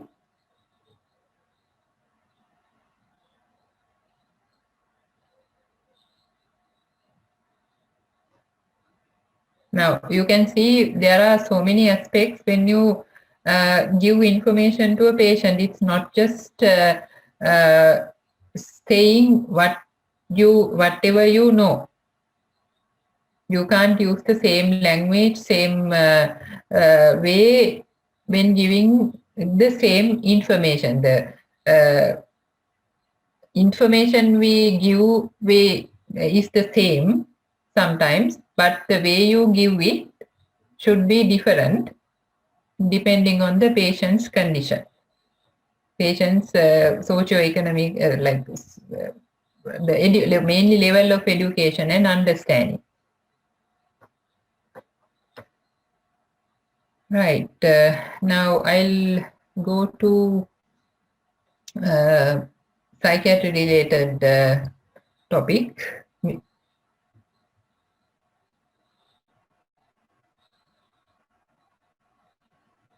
Madam, what can we do when patient or family likes to go for Ayurvedic medicine and refusing our management in condition like diabetes or in psychiatric illnesses? Again, what we can do is to educate them about the illnesses and also what our treatment is aimed at, and also say that now they will go for indigenous treatment, and when it fails they might be reluctant to come back to us thinking that we are going to send them back or we are going to shout at them. So after explaining the importance of taking this medication, what you can say is අපිට දැන් ඔයා බලෙන් අපිට බෙහෙත් දෙන්න බෑ. හැබැයි ඔයා දැන් ඒකට යන්න ඕන නම් ගිහිල්ලා බලන්න එහෙම ඒකෙන් හොඳ වෙන්නේ නැහැ කියලා හිතුනොත් අනිවාර්යෙන්ම ආයෙ පාරක් වාට්ටුවට එන්න. හැබැයි you can give some warning signs, some very something in the case of diabetes, if the person gets episodes of disturbed awareness, consciousness, or maybe episodes of sweating and tremors and all, so that these are the signs that you have to be aware of. And in the case of maybe psychiatric illnesses, suicidal thoughts, suicidal attempts, so these things indicate worsening of symptoms. But in any case, you can always come back to the hospital. That reassurance is very important. Otherwise, patients may not come to us. And they might even go to some other hospital and would not produce any of the investigations we have done. Alutma patient කෙනෙක් වගේයි, so the patient part unnecessary time is spent on investigating the patient again, and also unnecessary money in the part of the health system. So to earn the trust. Right.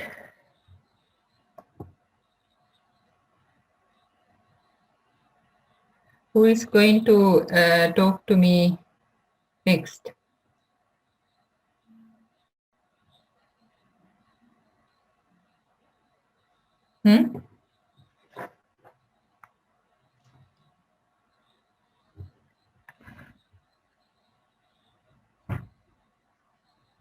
Who is the next one to talk to me?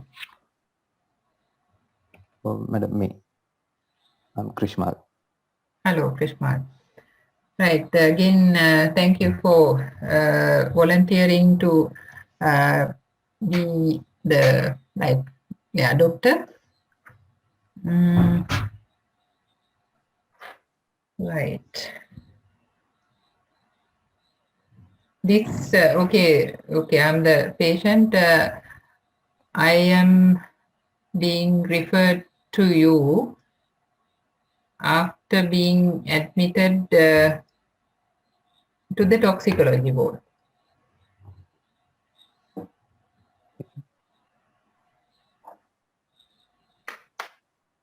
Is that all information about the patient, madam? Sorry? Is that all the information about the patient, madam? Yes. This is actually like eliciting certain symptoms. As I mentioned, this is again, it's communication, of course. So eliciting certain symptoms.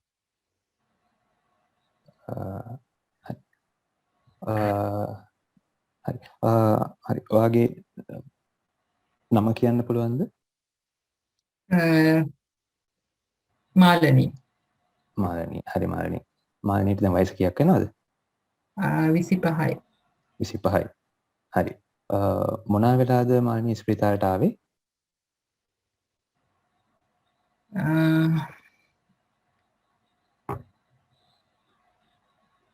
කතා කරන්න කැමතිද ඒ ගැන?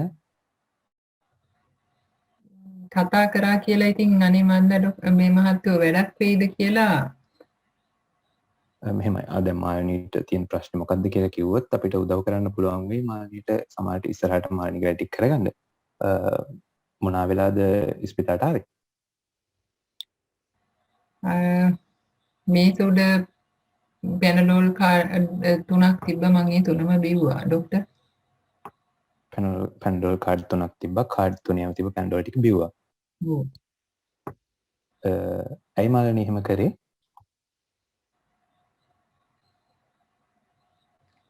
මට ඇයි එච්චර බීලත් ඇයි තාම ඉතුරු වෙලා ඉන්නේ කියලා හිතෙන්නේ ડોක්ටර්. හරි. ඒ කියන්නේ දැන් අපේ ගෙවල් වලත් දැන් අනිත් කට්ටිය ගෙවල් වලත් පැනඩෝල් තියෙන්න පුළුවන්. දැන් මාළනී හැම පැනඩෝල් දැන් තිබ්බා කියලා අපි ඔක්කොම බොන්නේ නැහැ නේ. ඇයි දැන් මාළනී හැම පැනඩෝල් කාඩ් තුනේම තිබ්බ ඒවා ටික බිව්වේ?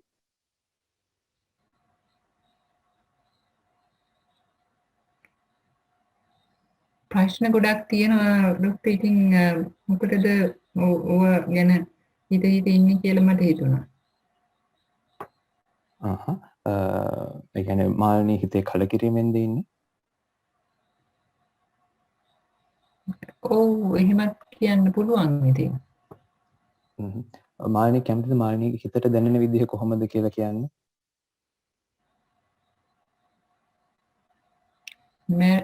මැරුණේ නැත්තේ කියන එක තමයි මම කල්පනා කරන්නේ. ඒක තමයි හිතෙන්නේ. එතකොට මාළනීට හිතනවාද මාළනීට නිකන් වැඩ කරන්න හිතෙන්නේ ඇගේ ශක්තිය අඩු වෙලා එහෙම හිතනවාද? දැන් මේ පැනඩෝල් බිව්වයින් පස්සේ නම් ටිකක් ඇඟට අමාරුයි. එහෙම නැත්තම් කලින් නම් එහෙම එකක් තිබ්බේ නැහැ. කියන්නේ පැනඩෝල් බොන්න කලින් කිසිම ප්‍රශ්නයක් තිබුණේ නැහැ. ඒ කියන්නේ ඇඟට නිකන් අපහසු ගතියක් නෑ හිතට හරි නෑ. එහෙම තිබුණාද? එහෙම නම් තිබ්බේ නැහැ ඊට කලින්. ඒ කියන්නේ එකපාරටම ප්‍රශ්නයක් නිසා දැන් මේක උනේ? එකපාරටම කියලා කියන්න බෑ. තව ටිකක් ඒක ගැන කිව්වොත් එහෙම? කොච්චර කිව්වත් ඔච්චර තමයි ડોක්ටර්. මම දැන් කලිනුත් මේ අර වාට්ටුවේ ડોක්ටර්ස්ලා දෙන්නෙකුට මගේ විස්තරේ කිව්වා. ඉතින් තාම මොනවත් වෙලක් නැහැනේ. මාළනී එතකොට දැන් ඔය පැනඩෝල් බිව්ව කියන්නේ පැනඩෝල් බොන එක ඒ කියන්නේ කලින් ප්ලෑන් කරලා තිබුණාද? ඒ කියන්නේ හිතාගෙන හිටියද දැන් මේ වෙලාවේ මෙහෙම පැනඩෝල් බොනවා එහෙම කියලා මොනවා හිතාගෙන හිටියද? නෑ එහෙම නම් හිතාගෙන හිටියේ නෑ. එහෙනම් ඒ කියන්නේ හදිස්සියෙ මෙහෙම පැනඩෝල් බොන්න ඒ වෙලාවේ මොනවා හරි සිද්ධ වීමක් වුණාද? හැමදාම වෙන්නේ ඒක තමයි ඉතින් එදත් උනේ. හැමදාම වෙන එක කියන්නේ?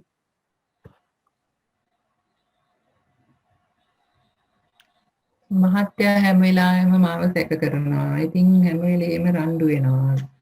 එදත් ඇවිල්ලා කෑ ගහන්න පටන් ගත්තා. මේ කොහෙද ගියේ කවුරු එක්කද ගියේ? ඉතින් හැමදාම ඔක ඉවසන්න බෑනේ ડોක්ටර්. තියෙන්න දෙපැයි. ඔව්.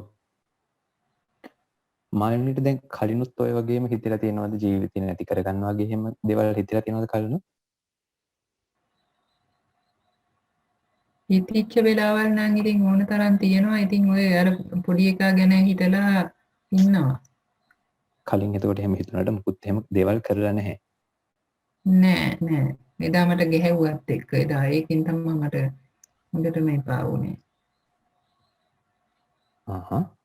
එතකොට දැන් ඔය මානේ පැන්ඩෝල් බොන වෙලාවේ මේ ගෙදර කවුරුවත් හිටපු නැති වෙලාවක් බලලාද කරේ නැත්නම් මේ කියන්නේ තනියම කාට පේන්න තියෙන හොරෙන් එහෙමද කරේ?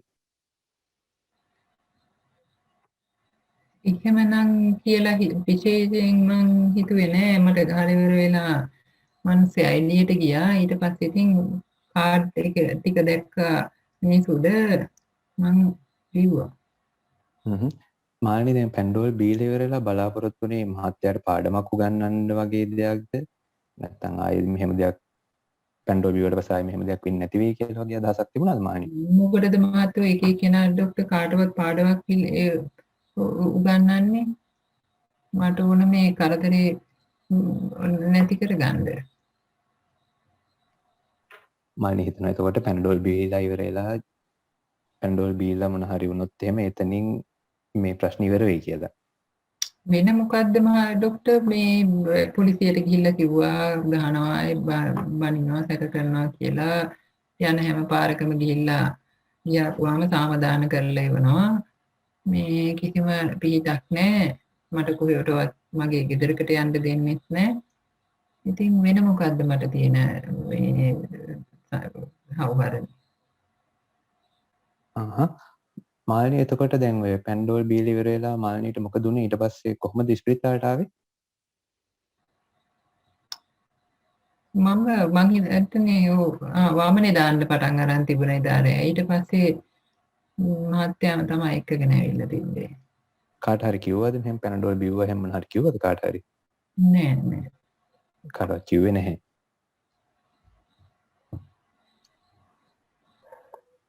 හරි. මාළනී එතකොට තාම හිතන්නේ මේ ජීවිතේ බීරණ එක හොඳයි කියලාද අපරාධි කියලාද හිතන්නේ?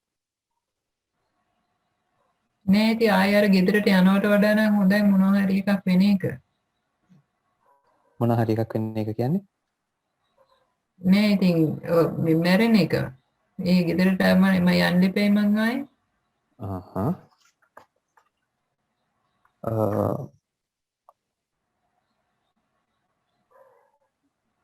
හරි මාළනී මෙහෙම ගත්තොත් එහෙම දැන් පොඩි විස්තර ටිකක් අහන්නම් මාළනී. ඒතකොට දැන් මේ පහුගිය කාලේ කොහොමද කෑම කණ්ඩේම හිතෙන්නේ නැති ගතියක් වගේ එහෙම තියනවද? එහෙම එකක් නෑ. නිින්ද යන්නේ නැති ගතියක් නිින්දෙදි මොන හරි ප්‍රශ්න ඒ මොන හරි එහෙම දැනලා තියෙනවද? මිනිස්සු ඇවිල්ලා කෑ ගහපු දවසට නම් නිින්ද යන්නේ නෑ. අනිත් දවස් වලට නම් ඉතින් ප්‍රශ්නයක් නෑ. මට හොඳට නිින්ද යනවා. ප්‍රශ්නයක් නෑ කියන්නේ නිදාගත්තාම සාමාන්‍ය වෙනදා හැරෙන වෙලාවට වඩා කලින් හැරෙනවා වගේ පහුගිය කාලේ එහෙම දැනුණාද? එහෙම එකක් නෑ. නිකන් අනාගතය ගැන බලාපොරොත්තුවක් නෑ වගේ එහෙම කියලා හිතලා තියෙනවද? අනාගතේ මොන බලාපොරොත්තුද මේ ડોක්ටර් මේ මිනිස්සයා එක්ක දැන් අවුරුදු 3ක් 4ක් තිස්සේ මේ හැමදාම බනිනවයි රැක කරනවයි. ඉතින් මොකද්ද තියෙන බලාපොරොත්තු අනාගතේට?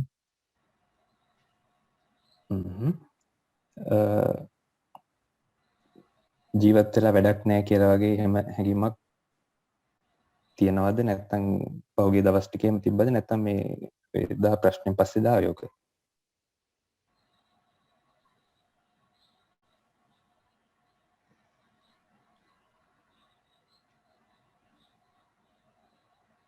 ඒ ගැන කතා කරන්න කැමති නැද්ද?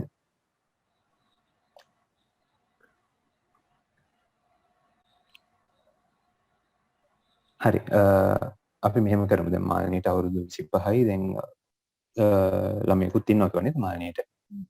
ඔව්. ළමයාට වයස කීයද? එයාට 4යි. අවුරුදු 4යි. හරි. දැන් මාළනී නැති වුණොත් මේ දවස් ටිකේ මේ දරුවාගේ වැඩ ටිකෙන් බලන්නේ කවුද? මහත්තයාගේ අම්මා ගාව. ඒ කියන්නේ හොඳ මේ සපෝට් එකක්. ඒ කියන්නේ අනිත් කට්ටියකින් උදව් එහෙම ලැබෙනවද මේ අනිත් ළමයාගේ වැඩ ටික එහෙම කරගන්න? මේ දවස් ටිකේ නම් ඉතින් බලනවා මං හිතන්නේ. හරි මාළනී. අපිට පුළුවන් මාළනීට උදව් කරන්න. ඒ කියන්නේ දැන් දරුවෙකුත් ඉන්න අම්මා කෙනෙක් විදිහට ඒ කියන්නේ ඉස්සරහට දැන් දරුවව දරුවගේ වැඩත් අම්ම කෙනෙක් විදිහට ඒ වගකීමුත් මානීට තියෙනවා. ඒ හින්දා ඉස්සරහට මානීට ඉස්සරහට ප්‍රශ්නයක් නැතුව ජීවත් වෙන්න අපිට උදව් කරන්න පුළුවන්. ඒ කියන්නේ මානීගේ මහත්තයාට කතා කරලා ඉවර වෙලා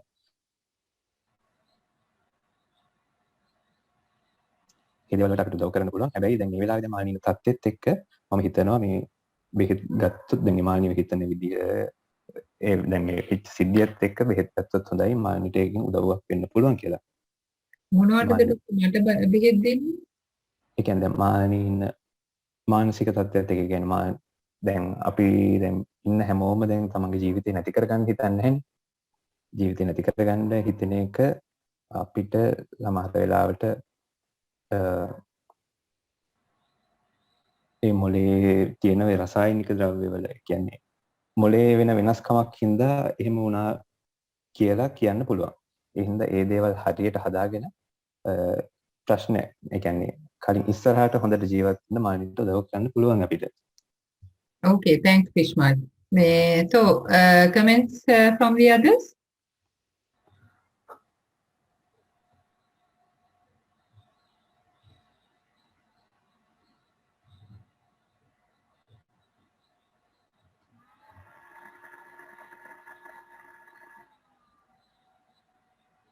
Anyone?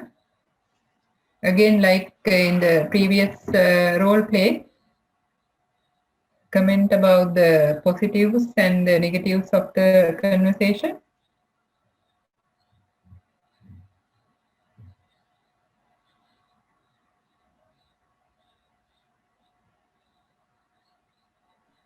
I think Krishma approached the patient really well. I think because the patient is a bit distressed and is sort of non-conversive at this point, but Krishma tried to be empathic, show empathy, and try to show her that there is a future for her, and there is she can get help from receiving from the healthcare services. I think in that approach, I think I can't say it that specifically, but overall he did it quite surgically, I think, very nicely. Okay. Who else would like to comment? I also think Krishma did a really good job. But I think patient was not convinced that she needs help. Oh, sorry, say that again. Hello? Hello, I didn't hear you properly. Hello? Yeah, go ahead. I also think Krishma did a really good job, but I think patient was not convinced that she needs help. Okay. He was really empathetic and everything, but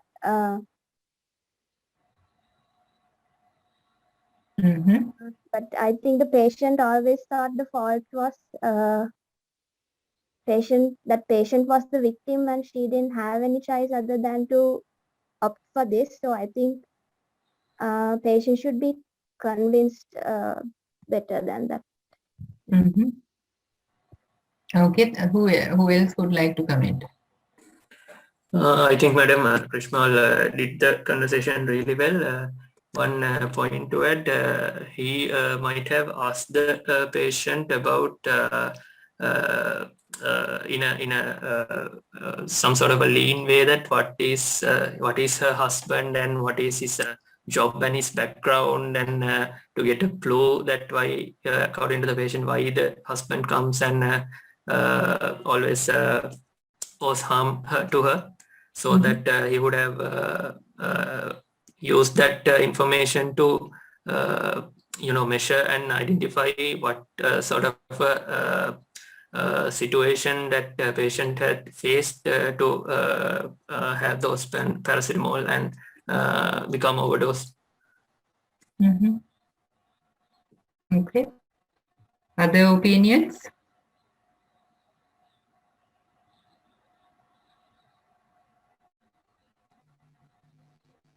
Madam, I think the overall approach was very good, and he Can't would have hear. asked What? about the coping strategies. About the Can't coping hear you. strategies, like whether the patient. Hello. Yeah. Okay. Hello. Yeah. Yeah. Go ahead. Now I can hear I you. mean, he should have. He could have asked about the coping strategies that the patient is having, like in the past, like what sort of like whether she's having any maladaptive ways of coping with the situations that she's facing in life. So like we could get an idea about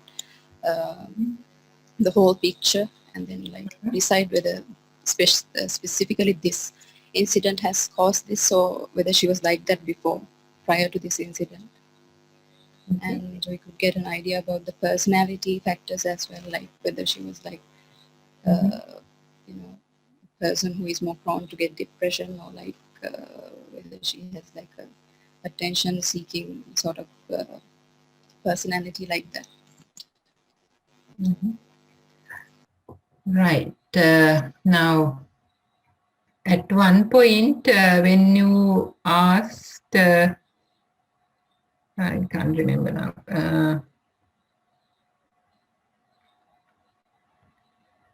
Yeah, when the first instance where I connected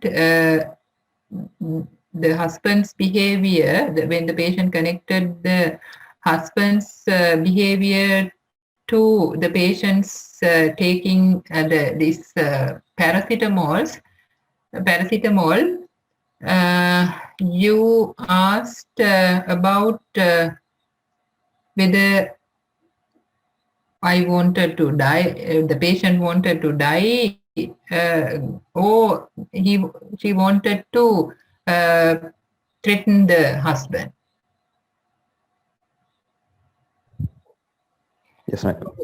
Yeah, if you were the patient and I were the doctor, how would you have felt about that question? Like it's like irritating the feelings of the patient. Yeah, that's right. So though others told you were empathy, there was sympathy. I'm not saying that, but I don't get the feeling that you really are concerned about my plight. You were more focused on eliciting signs of depression, which I didn't actually have, which the patient actually didn't have. Yes.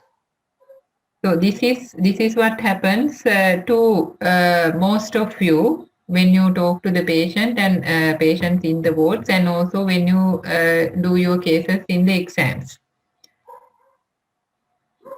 You try to elicit symptoms of mental illness and try to forget about the patient's worries and the patient's concerns. So patient may not be worried about having a mental illness. Here in this case, the patient is totally worried about this ongoing abuse by the husband. Suspecting her to have other relationships and not letting her out. She's almost confined to the house, and even if she's confined to the house, still he accuses of her having relationship with others. And on this particular occasion, he beat her. So you didn't ask about the patient's how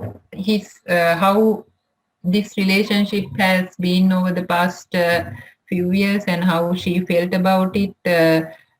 කොහොමද දැන් ඔය වෙනකොට ඔයා ඒ ටික දරාගත්තේ? දැන් හැමදාම සැක කරනකොට ඒ වගේ වෙලාවට ඔයා මොකද කරේ? මේ ඒක ඇක්සෙප්ට් කරපු වෙලාවල් තියනවාද? මේ එහෙම බල කරපු වෙලාවල් තියනවාද? මේක ඔයා පිළිගන්න මෙයාට ඔයාට මේ සම්බන්ධයක් තියෙනවා කියලා පිළිගන්න කියලා බල කරපු වෙලාවල් තියෙනවද? එහෙම කරපු වෙලාවට ඔයා මොකද කරේ? ඔයාට බනිනකොට මොකද කරේ? ළමයා එතකොට මොනවද කරේ වෙලාවට? ළමයා බලාගෙන හිටියද? So those questions of course are needed in your history anyway. And when you talk about these questions, when you ask these questions, the patient gets the impression that you are actually concerned rather than having your own set of questions to make a diagnosis. Of course, when you ask these questions along the course, you will make the diagnosis without even you aware of that you have made the diagnosis. Of course, there are towards the end there could be a few specific questions for you to clarify the come to differential diagnosis and maybe exclude one or two differential diagnoses. That's towards the end, but at the beginning, you have to have an open mind. Now, I clearly said my ඇවිල්ලා කෑ ගහන දවසට අර නිින්ද යන එකේ ප්‍රශ්නයක් නැහැ. And then කෑම කන එකේ ප්‍රශ්නයක් නැහැ. දැන් මේ පැරඩෝල් දිව්වයින් පස්සේ තමයි මගේ ඇඟට අමාරු. නැත්තම් කලින් මුකුත් ප්‍රශ්නයක් තිබුණෙත් නැහැ. But still, it's okay to go ask a few more questions about to see whether the person is depressed. You have to do it, but it has to come in appropriate places. When the person is trying to express the grievances about having to live with this abusive man who suspects her all throughout, instead you focus on certain other questions, totally ignoring what the patient is trying to talk to you about. And I told තවත් කලින් දෙන්නෙක් ඇහුවා ඩොක්ටර්ස්ලා දෙන්නෙකුත් ඇහුවා ඔය ගැන මේ වෙනකම් මුකුත් වෙලා නැහැනේ.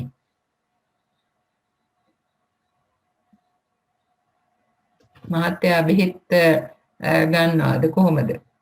And this is why people tend to make the wrong diagnosis. When they come to exams also, they cook the history to come to a diagnosis. And if I am to talk about the exams, we go to the wards in the morning around 7 a.m. and see all the patients who are supposed to go as exam patients that day and make a note. This patient has this patient has that. So if the patient doesn't have certain symptoms, and if we feel that the person has cooked up a history, then you know what is going to happen.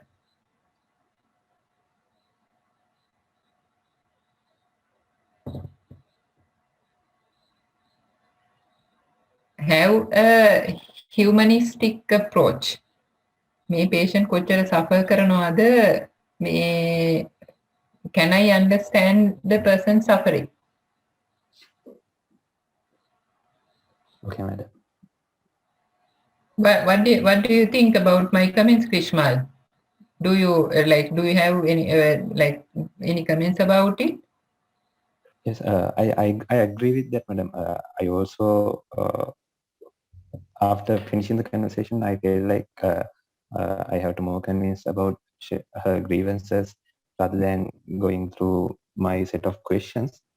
And I wanted to see whether the severity of her suicidal attempt and whether it is associated with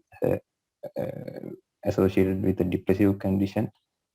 Yeah, that is why I said those questions are essential. But when you ask a question, it has to be in the appropriate occasion or appropriate moment. අර තනින් තන අහන්න නෙවෙයි වෙන මොකක් හරි patient ගේ concern එකක් patient කිව්වහම ඒ වෙලාවට then if you think the patient is quite worried, and that's number one, and then number two, if you think that is also very important, and even if you don't think it is important, if the person is concerned about something, try to talk to her about it, at least 1 or 2 words, rather than totally ignoring the patient, and move to your next question.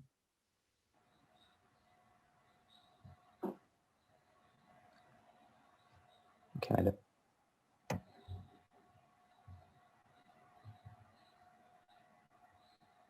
Any more clarifications or questions, suggestions?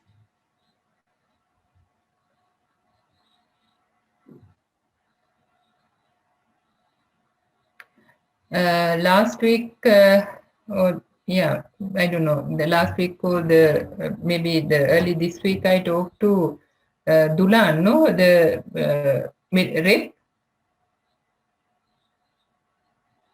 Hello.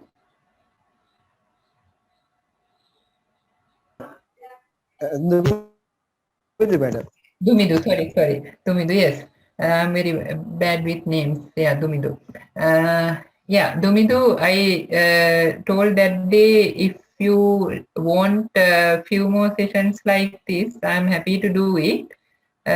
Not through, as I mentioned, the PeMSAA, they have a lot of lectures coming up. So what I can do is I can do it as separate sessions if you think this way of doing is helpful. Talk to your colleagues and let me know. And if Okay, if they want to do it this way, then we'll set a date.